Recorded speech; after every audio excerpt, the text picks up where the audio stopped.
డబ్బు, అనారోగ్యం, ఉద్యోగం, వ్యాపారం, అప్పులతో బాధపడుతున్నారా? మీకోసమే launch your future programme.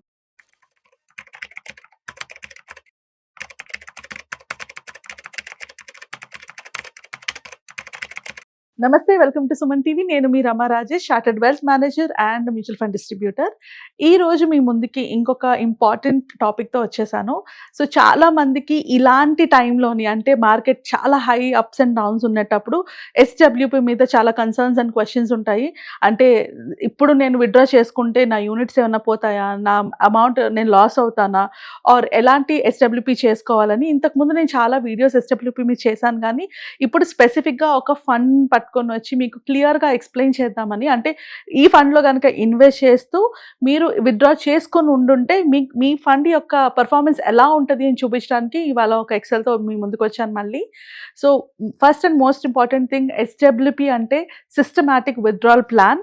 And systematic withdrawal ప్లాన్లోని ఒక ప్రాపర్ స్ట్రాటజీ ఉంటుంది. అంటే మనం ఇన్వెస్ట్ చేసే అమౌంట్ మీద మనం విత్డ్రా చేసుకునే పర్సంటేజ్, అంటే ఇప్పుడు ఒక ఫండ్ని మనం సెలెక్ట్ చేసుకొని దాంట్లో ఇన్వెస్ట్ చేసేటప్పుడు ఆ ఫండ్ యొక్క రిటర్న్స్ కన్నా మనం విత్డ్రా చేసుకునే రిటర్న్స్ తక్కువ ఉన్నప్పుడు మాత్రమే మీ ఎస్డబ్ల్యూపీ ప్లాన్లోని మీ వెల్త్ గ్రో అవుతుంది. సో ఇది తెలియక చాలామంది రీల్స్ చూసో యూట్యూబ్లో కానీ చెప్తున్న వినేసి, అంటే ఇప్పుడు నేను 10 లక్షలు పెడితే నెలకి 1,00,000 తీసుకోవచ్చు, నెలకి 50,000 తీసుకోవచ్చు అన్న మాటలు విని ఇన్వెస్ట్ చేసుకుంటే కనుక మీకు ఎస్డబ్ల్యూపీలో మీ అమౌంట్ గ్రో అవ్వదు. ఎప్పుడైనా గుర్తుపెట్టుకోండి, మీకు 12% రిటర్న్ వస్తుందంటే మీరు 6% తీసుకుంటే ఆ 6% ఏదైతే ఉందో అది మీకు గ్రో అయ్యి మీకు లాంగ్ రన్లోని ఒక కార్పస్ని క్రియేట్ చేస్తుంది. సో ఆ ఫండ్ అండ్ ఆ ఫార్ములా మైండ్లో పెట్టుకోవాలి, ఎస్పెషల్లీ ఎస్డబ్ల్యూపీ చేసుకునేటప్పుడు. మీ పర్పస్ ఏంటి? Again it comes back to purpose. నేను ఇప్పుడు అవసరాలు తీర్చుకుంటూ ఫ్యూచర్లో ఒక కార్పస్ క్రియేట్ చేసుకోవాలి అంటే 6% ఈజ్ ద రూల్. అంటే 6% కన్నా ఎక్కువ విత్డ్రా చేయకూడదు. అలా కాకుండా నాకు ఫ్యూచర్లో వచ్చినా రాకపోయినా పర్వాలేదు, నాకు అవసరానికి తీరాలి అనుకునేటప్పుడు దాని రూల్ మారిపోతుంది. ఎస్డబ్ల్యూపీలో ఎప్పుడు ఇన్వెస్ట్ చేసినా కానీ ఒక ప్రాపర్ అడ్వైజర్ దగ్గరికి వెళ్ళి వాళ్ళ యొక్క సలహా తీసుకుని ఇన్వెస్ట్ చేయండి. వితౌట్ అడ్వైజ్ మీరు ఎస్డబ్ల్యూపీ చేసుకుంటే కనుక మీరు కోల్పోయే ఛాన్సెస్ ఎక్కువ ఉంటాయి. అంటే మీ క్యాపిటల్ని లూజ్ అయ్యే ఛాన్సెస్ ఎక్కువ ఉంటాయి. సో ఎస్డబ్ల్యూపీ మాత్రం స్పెసిఫిక్గా మళ్ళీ చెప్తున్నాను, ఎవరైనా ఒక అడ్వైజర్ దగ్గరికి వెళ్ళి వాళ్ళ హెల్ప్ ద్వారానే ఎస్డబ్ల్యూపీ చేసుకోండి. So coming back to this, ఇది ఒక ఫండ్, ఇది రియల్ ఫండ్. అగైన్ నేను ఫండ్ నేమ్ డిస్క్లోజ్ చేయదలుచుకోలేదు. ఇది కంప్లీట్లీ ఎడ్యుకేషనల్ పర్పస్ మాత్రమే, మీకు ఒక క్లారిటీ ఇవ్వడం కోసం మాత్రమే. మ్యూచువల్ ఫండ్స్లో కానీ ఎస్డబ్ల్యూపీలో కానీ ఇన్వెస్ట్ చేయాలనుకున్నా మీరు మార్కెట్ రిలేటెడ్ డాక్యుమెంట్స్ చదవాలి, లేదా ఎవరైనా అడ్వైజర్ దగ్గరికి వెళ్ళి వాళ్ళ సలహాతోనే ఇన్వెస్ట్ చేయాలి. సో మీరు ఇన్వెస్ట్ చేసిన అమౌంట్ ఇక్కడ చూసుకుంటే 10 lakhs ఇన్వెస్ట్ చేశారు. విత్డ్రాల్ పర్సంటేజ్, ఇది చాలా ఇంపార్టెంట్. వెల్త్ గ్రో చేయాలి అంటే మీ అమౌంట్ గ్రో అవ్వాలి అంటే withdrawal percent not more than 6% ఉండాలి.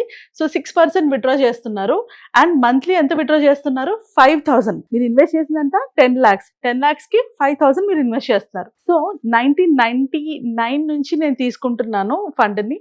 అండ్ మీరు ఇన్వెస్ట్ చేసినప్పుడు ఇది 10 రూపీస్ ఉండే, అండ్ 10 lakhs అప్పుడు 10 lakhs ఇన్వెస్ట్ చేశారు కాబట్టి మీకు 1 lakh యూనిట్స్ అక్యుములేట్ అయ్యాయి. సో టోటల్ యూనిట్స్ ఎన్ని ఉన్నాయి మీరు ఇన్వెస్ట్ చేసినప్పుడు? 1 lakh యూనిట్స్.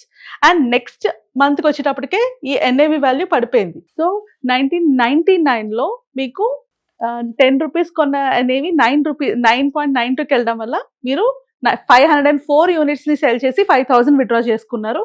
సిమిలర్లీ నెక్స్ట్ మంత్లోని 10 రూపీస్కి మళ్ళీ పెరగడం వల్ల మీరు 500 యూనిట్స్ని విత్డ్రా చేసుకున్నారు అండ్ 5,000 రూపీస్ మీకు అకౌంట్లో పడ్డాయి.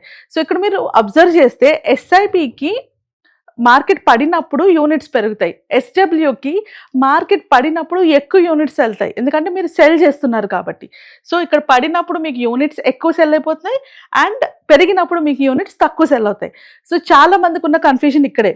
మార్కెట్ పడినప్పుడు మాకు ఎక్కువ యూనిట్స్ వెళ్ళిపోతాయి కాబట్టి మా మొత్తం క్యాపిటల్ని మేము లూజ్ అయిపోతామా అని. డెఫినెట్లీ 6%లో తీసుకుంటే లూజ్ అవ్వరు. సో ఇక్కడే మనం చూసుకుంటే ఇది మళ్ళీ, అండ్ అక్కడ మనం తీసుకునే ఫండ్ మీద కూడా డిపెండ్ అయి ఉంటుంది. సో మనం హై రిస్క్ ఫండ్స్కి వెళ్ళామంటే, అంటే స్మాల్ క్యాప్ కానీ మిడ్ క్యాప్ కానీ ఇలాంటి ఫండ్స్ని చూస్ చేసుకునేటప్పుడు ఏమవుతుందంటే హై వాలటాలిటీ ఉండడం వల్ల మీ ఫండ్ యొక్క పర్ఫార్మెన్స్లోని అప్స్ అండ్ డౌన్స్ ఎక్కువ కనబడతాయి. అన్ని అప్స్ అండ్ డౌన్స్ కనిపించినప్పుడు మీకు డౌన్ అయినప్పుడు, మార్కెట్ పడినప్పుడు ఎక్కువ యూనిట్స్ సెల్ అయిపోతాయి. సో అందుకనే ఎస్డబ్ల్యూపీ చేసేటప్పుడు మైండ్లో పెట్టుకోవాల్సిన మోస్ట్ ఇంపార్టెంట్, మీరు సెలెక్ట్ చేసుకునే ఫండ్ హైబ్రిడ్ ఫండ్ అయి ఉండాలి. It should not be a equity fund, especially small mid caps అయితే అస్సలు కాకూడదు.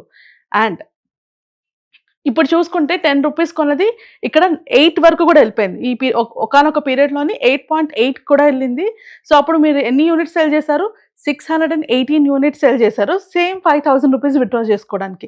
యూ స్టిల్ హ్యావ్ 86,868 యూనిట్స్ ఇంకా ఉన్నాయి అప్పటికి కూడా. సో, మళ్ళీ మార్కెట్ పికప్ అవ్వడం వల్ల నంబర్ ఆఫ్ యూనిట్స్ పడుతూ వచ్చాయి. అంటే మీరు సెల్ చేసే యూనిట్స్ తగ్గుతూ వచ్చాయన్నమాట. ఈ సేమ్ ఫండ్ 2017 వరకు కూడా అంటే 224 ఇన్స్టాల్మెంట్స్ విత్‌డ్రా చేయగా కూడా ఇప్పుడు దాని వాల్యూ అంటే 2000లో ఇన్వెస్ట్ చేసింది ఈ 2017 వరకు ఈ వాల్యూ వచ్చేటప్పటికి 145 రూపీస్. సో ఇదే ఫండ్‌ని మనం విత్‌డ్రా చేసుకుంటూ ఎప్పటి నుంచి వాళ్ళు స్టార్ట్ చేసిన ఫండ్ ఎప్పుడు 2000 ఫండ్ స్టార్టింగ్ 1999లో స్టార్ట్ చేశారు అండ్ 2005 వరకు విత్‌డ్రా చేస్తూనే ఉన్నారు. అండ్ విత్‌డ్రా చేయగా కూడా ఇక్కడ మీరు నోటీస్ చేయాలి, విత్‌డ్రా చేస్తున్నా కూడా ఫండ్ వాల్యూ గ్రో అవుతుంది. ఎందుకు గ్రో అవుతుంది? మీరు విత్‌డ్రాల్ చేసుకుంటున్న పర్సంటేజ్ వల్ల.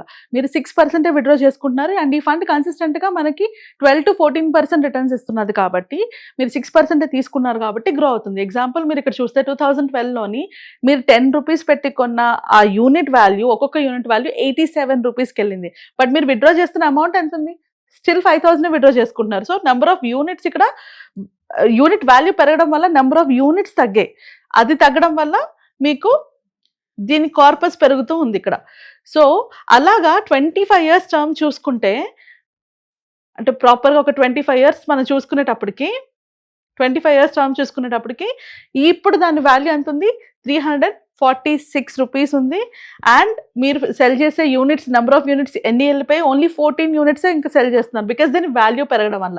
అండ్ అవి చేశాక కూడా ఆ ఫండ్లోని ఇంకా ఎంత ఉంది మీకు కార్పస్ మీరు విత్‌డ్రా చేసుకోగా కూడా 25 years పాటు. సో టోటల్ విత్‌డ్రాల్ ఎంత చేసుకున్నారు? 15,20,000 విత్‌డ్రా చేసుకుంటే మీ కార్పస్ అంత విత్‌డ్రా చేసుకోగా కూడా మీ హ్యాండ్లో ఉన్న కార్పస్ 1.8 crores ఉంది.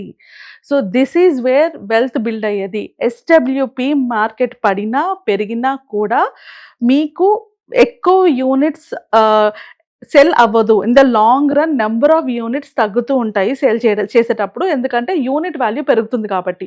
సో అందుకనే మనం ఎస్డబ్ల్యూపి చేసుకునేటప్పుడు 3 ఇంపార్టెంట్ థింగ్స్ మైండ్లో పెట్టుకోవాలి. ఒకటి, మనం సెలెక్ట్ చేసుకునే ఫండ్. మనం కనుక హైబ్రిడ్ ఫండ్ కాకుండా ఈక్విటీ ఫండ్స్లో పెట్టుకుంటే అంటే స్మాల్ మిడ్ క్యాప్స్లో పెట్టుకుంటే కనుక వాటిలో ఫ్లక్చుయేషన్స్ ఎక్కువ ఉంటాయి కాబట్టి ఎక్కువ units in the very beginning fluctuations టైంలో సేల్ అయిపోతాయి కాబట్టి వెల్త్ క్రియేట్ చేయడం ప్రాబ్లం అవుతుంది. అండ్ సెకండ్ పాయింట్, ఎంత విత్‌డ్రాల్ పెట్టుకుంటున్నారు మీరు మైండ్లో పెట్టుకోవాల్సింది మాక్సిమం 6% కన్నా ఎక్కువ మీరు విత్‌డ్రా చేయకూడదు ఫర్ ఎస్డబ్ల్యూపి. అప్పుడే మీ కార్పస్ బిల్డ్ అవుతుంది. ఒకవేళ మీ యొక్క గోల్ కార్పస్ బిల్డ్ చేసుకుంటూ ప్రెజెంట్ మనీ తీసుకోవాలంటే కనుక 6% అన్నది మాత్రం మీ మైండ్లో పెట్టుకోవాలి. అండ్ థర్డ్ థింగ్, ఎలాంటి కండిషన్లో కూడా ప్యానిక్ అవ్వదు. ఎంత లాంగ్ పీరియడ్ మీరు ఎస్డబ్ల్యూపీని హోల్డ్ చేస్తే అంత వెల్త్ని మీరు క్రియేట్ చేసుకోగలరు అండ్ అంత కంటిన్యూస్గా మీరు అమౌంట్ని కూడా విత్‌డ్రా చేసుకోగలరు. సో అది మైండ్లో పెట్టుకొని you have to plan your SWPs. So ఇలాంటి మార్కెట్లో కానీ ఇలాంటి వాలటైల్ సిచ్యువేషన్స్లో కానీ ఎస్డబ్ల్యూపీ వల్ల మీకు ఎలాంటి లాసెస్ రాదు if you are chosen the right funds. అలా మీరు ఆల్రెడీ ఎస్డబ్ల్యూపీ చేస్తూ మీరు చేస్తున్న ఫండ్స్లోంచి మీకు ఎక్కువ యూనిట్స్ వెళ్ళిపోతున్నాయని భయం వేస్తున్నా, లేకపోతే నేను కరెక్ట్గానే ఫండ్స్ని సెలెక్ట్ చేసుకున్నానా ఆర్ ఇంకేమైనా మోడిఫికేషన్స్ చేయాలా, అలా ఏం క్వశ్చన్స్ అండ్ కన్సర్న్స్ ఉన్నా కూడా మీరు నా అపాయింట్మెంట్ తీసుకోవచ్చు. కింద స్క్రోల్ అవుతున్న నెంబర్కి కాల్ చేసి అండ్ నేను మీతో కనెక్ట్ అయ్యి వాటి యొక్క ప్రాబ్లమ్స్ని చూసి రెక్టిఫై చేసి హెల్ప్ చేస్తాను మీకు. అంతకుమించి ఇంకెలాంటి క్వశ్చన్స్ ఉన్న డౌట్స్ ఉన్న కింద కామెంట్ సెక్షన్లో పెట్టండి అండ్ డెఫినెట్లీ దాని మీద మళ్ళీ ఇంకొక వీడియో చేసుకుందాము. And thank you so much.